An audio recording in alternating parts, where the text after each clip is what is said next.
बार फिर से स्वागत है मेरे YouTube चैनल डेंजर केमिस्ट्री में। मैं अमित सर आज आपके लिए लेके आया हूँ क्लास 10 पार्ट 3 धातु एवं अधातु। इसके बारे में हम पढ़ेंगे। जैसे कि धातु बोलते हैं हम किसके लिए? मेटल। धातुओं के भौतिक गुणधर्मों की तुलना करके विभिन्न पदार्थों के समूह में से उन्हें अलग करना सबसे आसान है। इसके लिए कुछ धातुओं जैसे आयरन, कॉपर, एल्युमिनियम, मैग्नीशियम आदि। तो पदार्थ कितने होते हैं हमारे? 3 होते हैं। कौन कौन से होते हैं पदार्थ? 3, ठोस, द्रव और गैस। गैस मतलब G, ठोस मतलब S और लिक्विड मतलब Li, द्रव। और हमारा आयरन का प्रतीक Fe होता है, कॉपर का Cu, aluminium Al, magnesium Mg। सामान्यतः धातु कठोर होती हैं तथा प्रत्येक धातु कठोरता अलग अलग होती है। धातुओं पीटने पर ध्वनि उत्पन्न करती हैं। जब उन्हें हथौड़े से पीटा जाता है तो धातुएं फैल जाती हैं। धातुएं ऊष्मा के सुचालक होते हैं। धातुओं का गलनांक बहुत अधिक होता है, इसलिए धातुओं का तार संगलित नहीं होता है। धातुएं वैद्युत का चालन होते हैं। धातुएं कठोर सतह पर टकराने से आवाज उत्पन्न करते हैं। इस गुण को ध्वनिक सोनारस कहते हैं। ध्वनि मतलब इसका मात्रक क्या होता है? डेसिबल्स द्वारा ध्वनि नापी जाती है। अब तक हमने क्या पढ़ा? धातु के बारे में, जिन्हें हम मेटल बोलते हैं। पदार्थ कितने प्रकार के होते हैं हमारे? 3, ठोस, द्रव, गैस। अब हम पढ़ेंगे अधातु के बारे में। धातुओं की तुलना में अधातुएं कम संख्या में हैं। Carbon C, sulphur S, oxygen O आदि धातुएं कुछ उदाहरण हैं। ब्रोमीन Br ऐसी धातु हैं जिसकी भौतिक अवस्था द्रव है। द्रव मतलब लिक्विड है, तो इनकी आकृति कैसी होगी? अनिश्चित होगी। इसके अलावा सभी धातुएं ठोस या फिर गैस होती हैं। म्यूकरी धातु मरकरी को बोलते हैं Hg को छोड़कर सारी धातुएं कमरे के ताप पर ठोस अवस्था में पाई जाती हैं। ठोस अवस्था मतलब 12th क्लास में पढ़ते हैं इसको। Solid stage part A. पदार्थ की अवस्थाएं कितने प्रकार की होती हैं? 3, ठोस, द्रव, गैस। और चौथी होती है प्लाज्मा, जो हमारी पाई नहीं जाती प्रकृति में। अगली आयोडीन अधातु होते हैं। आयोडीन मतलब आयोडीन परमाणु क्रमांक कितना होता है? एटॉमिक नंबर 53 भी चमकीली होते हैं। ठोस अवस्था में पाया जाता है। अधिकांश धात्विक ऑक्साइड क्षारीय प्रकृति के तथा अधात्विक ऑक्साइड अम्लीय प्रकृति के होते हैं। क्षारीय प्रकृति क्या होती है? क्षार होते हैं, जैसे NaOH कास्टिक सोडा, ये क्षार होता है। अम्लीय HCl हाइड्रोक्लोरिक एक अम्ल होता है। तो इनकी प्रकृति के होते हैं। धातुओं का वायु में दहन करने पर क्या होता है? अगर हम धातुओं को वायु के साथ दहन करें तो हमें क्या प्राप्त होगा? माना कि ऑक्सीजन की क्रियाशीलता अधिक होने के कारण लगभग सभी धातुएं क्रिया संगत धातु के ऑक्साइड बनाती हैं। जैसे माना कि कोई हमारा M प्रतीक है, मतलब कोई तत्व है M, और उसको हम वायु के साथ गर्म करेंगे तो क्या बनेगा? धातु ऑक्साइड। जैसे एग्जाम्पल में हम लेते हैं, जब कॉपर को वायु के साथ गर्म करते हैं तो यह ऑक्सीजन के साथ मिलकर काले रंग का कॉपर ऑक्साइड बनता है। इसे हम पहले पार्ट में पढ़ते हैं। सबसे पहले पार्ट में 13वां या 14वां क्वेश्चन होगा। कॉपर को वायु के साथ गर्म करते हैं तो हमें क्या प्राप्त होता है? Copper oxide. तो Cu कॉपर होता है, इसको वायु के साथ, और कॉपर ऑक्साइड हमें प्राप्त होता है। इसी प्रकार एल्युमिनियम से एल्युमिनियम ऑक्साइड बनता है। अगर हम एल्युमिनियम हो हमारा Al और उसको हम वायु के साथ गर्म करें तो हमें क्या प्राप्त होगा?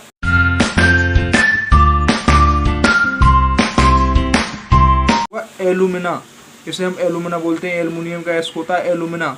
और 2 और होते हैं, बॉक्साइड और डायस्फोर। बॉक्साइड का फॉर्मूला क्या होता है? Al2O3 into 2H2O। और डायस्फोर का Al2O3 इंटू 10H2O होता है। इसे हम क्या बोलते हैं? एल्यूमिना। तो क्या इसको हम एल्युमिनियम ऑक्साइड भी बोल सकते हैं, क्योंकि Al पर होते हैं हमारे 3+ आयन और ऑक्सीजन पर -2 आयन। अब क्या करेंगे, इसको बैलेंस से 2 दूनी 4 और 4, O के 3 दूनी 6 और यहाँ क्या लगाएंगे 3 दूनी 6।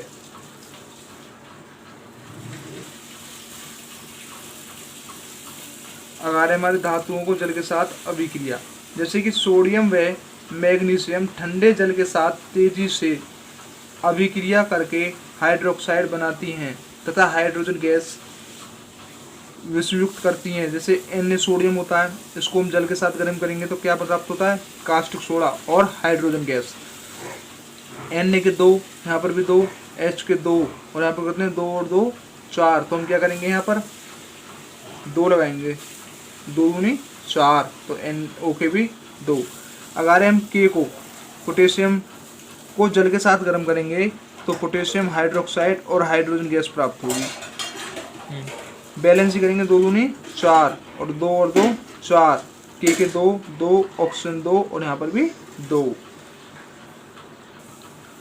कुछ धातुओं जैसे एल्युमिनियम, जिंक, कॉपर केवल भाप से क्रिया करके संगत ऑक्साइड तथा हाइड्रोजन बनाती हैं। भाप क्या होता है हमारा H2O। एल्युमिनियम को जल के साथ गर्म करेंगे तो क्या प्राप्त होगा, एल्यूमिना और हाइड्रोजन गैस। तो इसको क्या करेंगे हम, एल्युमिनियम 2 परमाणु और यहाँ पर भी हमारे 2 परमाणु होते हैं। हाइड्रोजन के 3 दूनी 6 होते हैं और यहाँ पर भी 3 दूनी 6 होते हैं। ऑक्सीजन के परमाणु कितने होते हैं, 3 होते हैं और यहाँ पर भी कितने 3 हैं।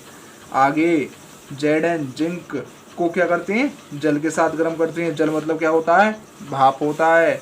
इसको जब गर्म करेंगे तो जिंक हाइड्रोक्साइड और क्या प्राप्त, Zn जिंक होता है और H2O जल। इसको गर्म करने पर क्या बनता है, जिंक हाइड्रोक्साइड और हाइड्रोजन गैस। अब क्या करते हैं, दोनों पार्टों को हम बैलेंस ही करेंगे। 2 दूनी 4 होते हैं हाइड्रोजन परमाणु और यहाँ पर 2 और 2 4, ऑक्सीजन के 2 परमाणु और यहाँ पर भी 2 परमाणु, Zn 1 और यहाँ पर भी 1।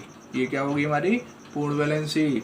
और आगे हम देखते हैं लोहे को हम क्या करते हैं, जल के साथ, तो हमें क्या प्राप्त होता है, हेमेटाइट और हाइड्रोजन गैस।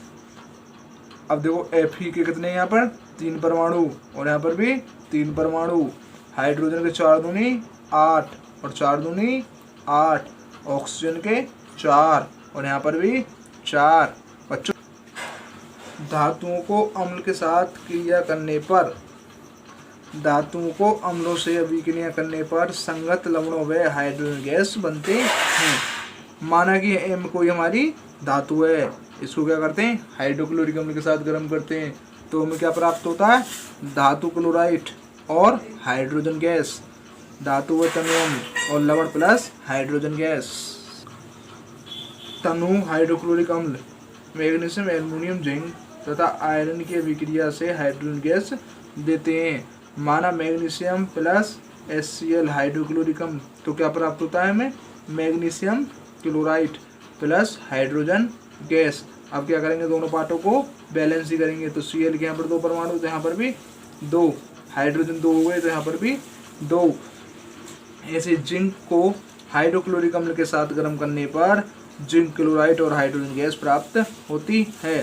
तो Zn कितने यहाँ पर 1 परमाणु, यहाँ पर भी 1 परमाणु, H के 2 और यहाँ पर भी H के 2, Cl के 2 और यहाँ पर भी Cl के 2 परमाणु। अगली हेडिंग होती है धातु लवणों के विलयन के साथ धातुएं कैसे अभिक्रिया करती। जब आयरन को कॉपर सल्फेट के साथ गर्म करने पर आयरन सल्फेट व कॉपर प्राप्त होता है। जैसे Fe लोहा होता है, इसको क्या करते हैं, कॉपर सल्फेट के साथ गर्म करते हैं तो हमें क्या प्राप्त होता है, फेरस सल्फेट और कॉपर धातु प्राप्त होती है। तो ये क्या, धातु प्लस धातु का लवण बोलते हैं इसे, लवण का विलयन। और हमें ए भाग क्या प्राप्त होता है, ए का लवण प्लस बी भाग हमारी धातु प्राप्त होती है। जब सोडियम को कॉपर सल्फेट के साथ गर्म करने पर सोडियम सल्फेट व कॉपर धातु प्राप्त होते हैं। Na को कॉपर सल्फेट के साथ गर्म करेंगे तो क्या प्राप्त होगा, सोडियम सल्फेट और कॉपर।